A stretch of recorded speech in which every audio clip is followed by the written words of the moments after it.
Boa tarde, vereadoras, boa tarde, vereadores, boa tarde às pessoas que estão aqui acompanhando essa sessão, boa tarde às pessoas que nos acompanham pelas redes sociais. Não há muito o que dizer diferente do que a vereadora professora Josete já trouxe. Eu não imaginava que me elegeria a primeira mulher negra da cidade de Curitiba e que teria que presenciar esse momento, a tentativa de cassação de um mandato representativo de um jovem negro periférico. Mas, historicamente, o privilégio nunca esteve do nosso lado, o acordo, a cumplicidade de compadres e cavalheiros nunca esteve a nosso benefício. Curitiba assiste hoje um ataque à democracia proporcionado por essa Casa Legislativa por meio de um espetáculo do sofrimento, do ódio, do escracho público, que escancara as barreiras invisíveis e intransponíveis do racismo estrutural que vivemos nessa cidade. O mandato do vereador Renato Freitas, composto por ele e sua equipe de assessorias, eleito democraticamente com 5.097 votos, está sofrendo hoje um golpe que tenta a retirada do seu mandato.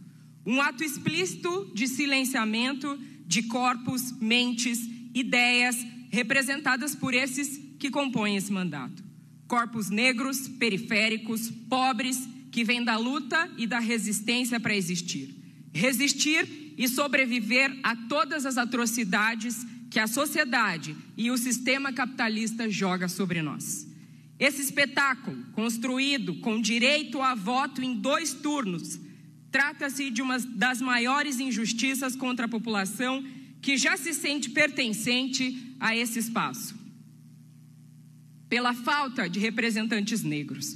Retirar a voz do povo, a voz que o povo escolheu por direito, quem os representa por meio do amordaçamento, da invisibilização e do silenciamento, é sem dúvida a maior das atrocidades que esse parlamento poderia cometer.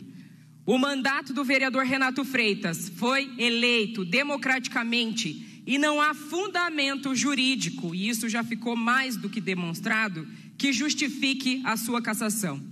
Não se trata mais do que ocorreu ou do que deixou de ocorrer, mas somente de uma questão moral, que o julga culpado por entrar em uma igreja do Rosário dos Pretos, é preciso dizer, mas também evidencia o racismo que está velado em tal acusação e a sede pela punição de um mandato que representa aqueles aos quais essa cidade exclui e silencia cotidianamente e deliberadamente. Essa cassação, por sua essência, é uma cassação ilegal.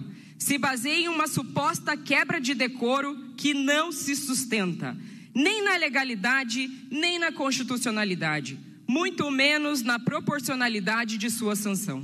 Segundo o que consta no artigo 10 do Código de Ética e Decoro Parlamentar dessa Casa Legislativa, não há nada que justifique ou fundamente essa sessão de cassação. Vejam, leiam, reflitam, rememorem o caso que estamos lidando. O vereador, em um ato público de protesto pelas mortes violentas de 2 homens negros imigrantes no Brasil, ato este realizado em frente à Igreja do Rosário do Povo Preto, ao final da missa, adentra a igreja e não tem a solidariedade dessa casa, de uma parte dessa casa, não tem a solidariedade de uma parte da população. E é importante lembrar e dizer que essa situação só tomou proporção porque um vereador bolsonarista, que inclusive já foi cassado, foi o responsável por jogar uma fake news sobre essa entrada na igreja em redes do WhatsApp. Vejam, leiam, reflitam. Esse ato, realizado em frente à Igreja do Rosário do Povo Preto, ao final da missa, adentra a igreja que estava com a porta lateral aberta, já sem nenhum fiel, somente com as pessoas que cuidam da igreja e o padre, que realiza ali uma fala onde conclama palavras de vida e por isso, né, o vereador que ali, falando de vida, após o final da missa, sofre essa tentativa de cassação do seu mandato. Não cometeu, assim, quebra de decoro capaz de sustentar qualquer sanção e menos ainda cassação de mandato. Não tendo infringido nem o Código de Ética, nem a Lei Orgânica do município, a Constituição Estadual e muito menos a Constituição Federal de 88, que nos regem suas normas, como demonstrado ao longo de todo o Conselho de Ética, não restam argumentos jurídicos que fundamentem essa decisão e, quando nada mais explica, sabemos qual é o verdadeiro motivo que se esconde por trás da ilusão de justiça. Essa, portanto, não é uma sessão de votação de um Conselho de Ética e Decoro Parlamentar, mas um espetáculo de tortura, sofrimento psicológico, aflição, onde aqueles que possuem as estruturas ao seu lado praticam uma demonstração de seu poder. Curitiba, mais uma vez, demonstra a força que o conservadorismo tem dentro das instituições e dos poderes, que tentam cotidianamente apagar a luta das populações historicamente marginalizadas, bem como contra a pluralidade política e de ideias necessárias ao bom exercício da democracia. Conceito esse que vem sendo fragilizado. Fomos a cidade que sediou o escárnio de um juiz, hoje ex-juiz e ex-ministro, e de um promotor, hoje um ex-promotor, que agiram através de suas instituições para impedir um candidato no uso de sua capacidade política de concorrer ao pleito presidencial.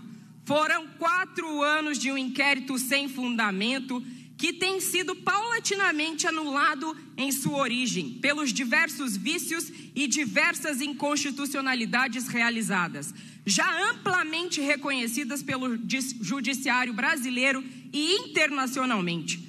Foram 4 anos de um dos maiores processos institucionais no andamento da Lava Jato, que culminou na prisão do ex-presidente Lula em Curitiba, evidenciando a violência política que representantes populares sofrem por defender a vida nesse estado e nessa cidade. No caso específico do presidente Lula, a violação política voga no Brasil tomou proporções internacionais e recentemente recebeu a decisão do Comitê de Direitos Humanos, da ONU, o qual relatou, conforme notícia publicada pelo próprio órgão, que, embora o Supremo Tribunal Federal tenha anulado a condenação e prisão de Lula em 2021, essas decisões não foram suficientemente oportunas e efetivas para evitar ou reparar as violações. O comitê considerou que o mandato de apreensão emitido em violação ao direito interno violou o direito de Lula à sua liberdade pessoal e que as gravações e divulgação pública de suas conversas violou seu direito à privacidade. Ele concluiu que a conduta e outros atos públicos do então juiz Moro violaram o direito de Lula a ser julgado por um tribunal imparcial e que as ações e declarações públicas do ex-juiz Moro e dos procuradores violaram o direito de Lula à presunção de inocência. O comitê também considerou que tais violações processuais tornaram arbitrária a proibição a Lula de concorrer à presidência e, portanto, em violação dos seus direitos políticos, incluindo seu direito de apresentar candidatura a eleições para cargos públicos. O órgão instou o Brasil a assegurar que quaisquer outros procedimentos criminais contra Lula cumpram com as garantias do devido processo legal e a prevenir violações semelhantes no futuro. O caso que estamos acompanhando no dia de hoje não é diferente. A violência política que circunda o país desde então tem se espraiado e ganhado novas raízes e facetas, explicitando ainda mais o racismo estrutural incrustado nas esferas de poder e decisão. Somos a capital que, segundo dados do relatório do GT de Políticas Étnico-Raciais da Defensoria Pública da União, ao longo de 4 anos, de 5.330 ocorrências de crimes raciais, existem apenas 334 ações em trâmite e apenas 3% resultaram em condenação do autor do crime. Esse é o nosso contexto.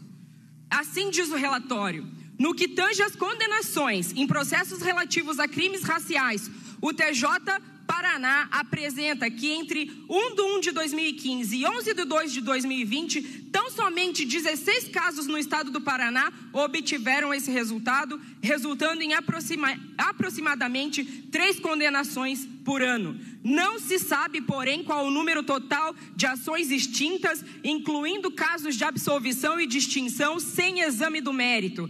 Ainda assim, pode-se notar, desde já, que enquanto a demanda de ocorrências de crimes raciais atinge a média de 1.332,5 registros por ano, há uma queda contrastante e progressiva em todos os passos seguintes, quais sejam de abertura e conclusão de inquérito, de denúncia e ingresso de ações, chegando a um total ínfimo de 3 casos por ano e em que houve condenação. Esse é o nosso contexto. Casos de racismo aqui dificilmente são efetivamente punidos. Há que se considerar ainda que os dados apresentados têm como marco temporal em torno de 1 ano a mais, 2015, 2020, que as informações apresentadas nesse relatório sobre registro de ocorrências realizado durante o período de 4 anos, 2016, 2019, mesmo nesses termos, colocando os valores em números percentuais, tem-se apenas 3% das ocorrências de crimes raciais registradas durante 4 anos e que resultaram em condenação do autor do crime. O que se percebe, então, é uma repetição não casual de fatos e estatísticas em todas as esferas de poder. A subrepresentação do povo preto e pobre é visível no poder executivo, no poder judiciário e no legislativo. E mais do que isso, quando esse mesmo povo preto e pobre tenta acessar esses poderes para alcançar direitos, esses também lhes são negados. Seja na falta de políticas públicas de moradia, precarização da saúde e da educação pública de qualidade, a negativa de acesso à justiça com a falta de investimento orçamentário e público nas defensorias públicas estaduais, no acesso aos processos, como na complexidade das peças jurídicas, que torna quase intangível a compreensão do que acontece no judiciário por aquelas populações de baixa renda. Assim também, quando são eleitas pretas, pretos, pobres, LGBTIQIA+, ou mesmo declaradamente antifascistas, são perseguidos, ameaçados, caçados, sem justificativa. Assim é com Duda Hidalgo, do PT, em Ribeirão Preto, São Paulo. Assim é com Érica Hilton, o PSOL, São Paulo. Assim é com Marlina Oliveira, do PT, de Brusque, Santa Catarina. Assim é com Duda Salaber, PDT, de Belo Horizonte. Leonel Hadi, do PT, de Porto Alegre. Matheus Gomes, do PSOL, de Porto Alegre. Linda Brasil, do PSOL, de Aracaju. Gilson Guimarães, da Rede Sustentabilidade de Belo Horizonte. Thaís Bierbá, do PT de União da Vitória, Paraná. Vera, PT de Marmeleiro, Paraná. Érica Malunguinho, PSOL de São Paulo. Renata Souza, PSOL do Rio de Janeiro. Ana Lúcia Martins, PT de Joinville. Eu mesma, sofrendo ameaças de morte e injúrias em redes sociais, e-mail e tantas outras que não preciso mencionar aqui, pois ficaria mais de 1 hora só citando nomes. E não podemos deixar de citar Marielle Franco, brutalmente assassinada em 2018, vereadora do PSOL do Rio de Janeiro, que até hoje não obtivemos resposta sobre quem mandou matá-la. E que aqui mesmo, esse ano, nessa Câmara, foi completamente desrespeitada por um ex-vereador dessa casa. Sempre que um corpo negro periférico sobe ao poder, muitas são as forças que atuam para nos retirar, forças cotidianas. Esse ataque à democracia que estamos vendo aqui, por meio de um ritual de espetacularização do sofrimento e humilhação de um parlamentar negro, assim como de todas as pessoas que confiaram no seu mandato e deram nesse mandato um voto de confiança, como os poderosos faziam em praça pública contra os escravizados, escancar a violência racista da nossa sociedade. Todos os olhos que se voltam para cá, ansiando por uma cassação sem crime, um julgamento sem fato, pela morte de um sujeito político negro, pelo silenciamento de corpos periféricos, que não se resume à figura do vereador, mas é uma violência também a todas as pessoas que o acompanham, que se sentem representadas por esse mandato, que encontram uma voz nesse mandato, sendo, portanto, um aviltamento à democracia, ao sistema democrático, ao que ampara a nossa civilidade e, portanto, a nossa convivência. E não podemos deixar de dizer, enquanto toda essa barbárie acontece, Rafael Greca, prefeito dessa cidade, permaneceu e permanece inerte. O silêncio conivente, porque o mandato do vereador Renato Freitas ousou causar incômodos aos que não aceitam descolonizar a cidade de Curitiba. Mas a democracia não pode ser feita apenas para se criar uma encenação perante as câmeras. Há muito mais por trás dos silêncios. Ao caçar o mandato do vereador Renato Freitas, querem mandar um recado às periferias da cidade, de que essa ainda é uma Curitiba das oligarquias, das mesmas famílias e daqueles que sempre estiveram aí promovendo a desigualdade que nos assola.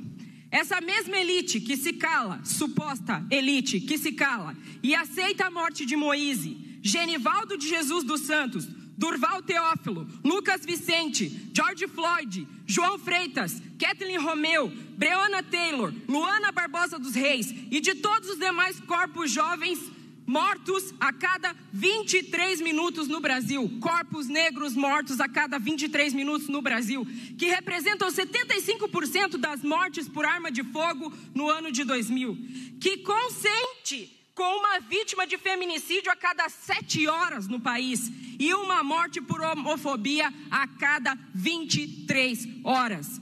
Renato Freitas, não por acaso, no dia do fato em que está sendo julgado, defendeu a vida de Moise, que simbolizava naquele momento, dentro da igreja, uma vida ceifada pela violência racista e xenofóbica de nossa cidade. Uma sociedade que julga e pune sempre as pessoas negras, buscando um alívio quase que catártico ao colocar no seu devido lugar quem nem deveria ter se atrevido a entrar aqui.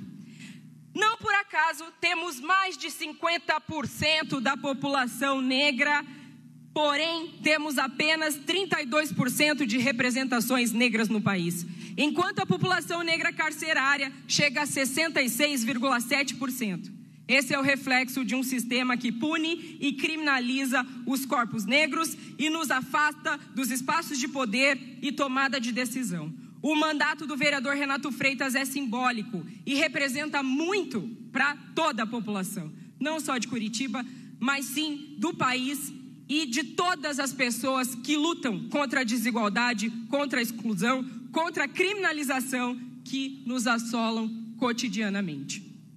Gostaria de já pedir prorrogação do meu tempo. Obrigada.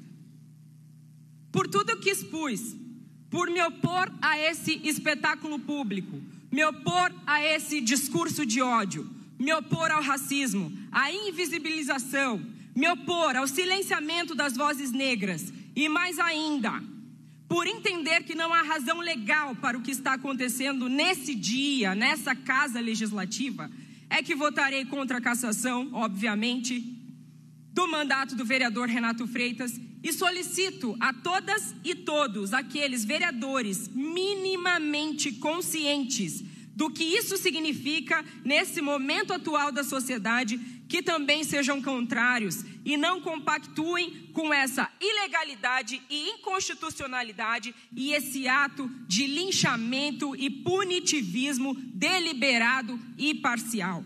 O mandato do Renato Freitas representa seus eleitores, representa a periferia que entra nessa casa e afronta essa estrutura fria que rege a política tradicional hoje. E é com profunda indignação que digo não a esse show de horrores promovido hoje nessa Casa de Leis. E afirmo, não nos calaremos e não aceitaremos o recado que estão tentando nos mandar. A população negra cada vez mais se fará presente nessa casa e lutaremos com a força da lei para garantir direitos para todas e todos, para toda a sociedade. Chegamos, ocupamos, resistimos e não deixaremos nos calar pela atrocidade que vivemos hoje. Mas estaremos atentos, pois a história cobrará dessa Câmara o ato que hoje se anuncia.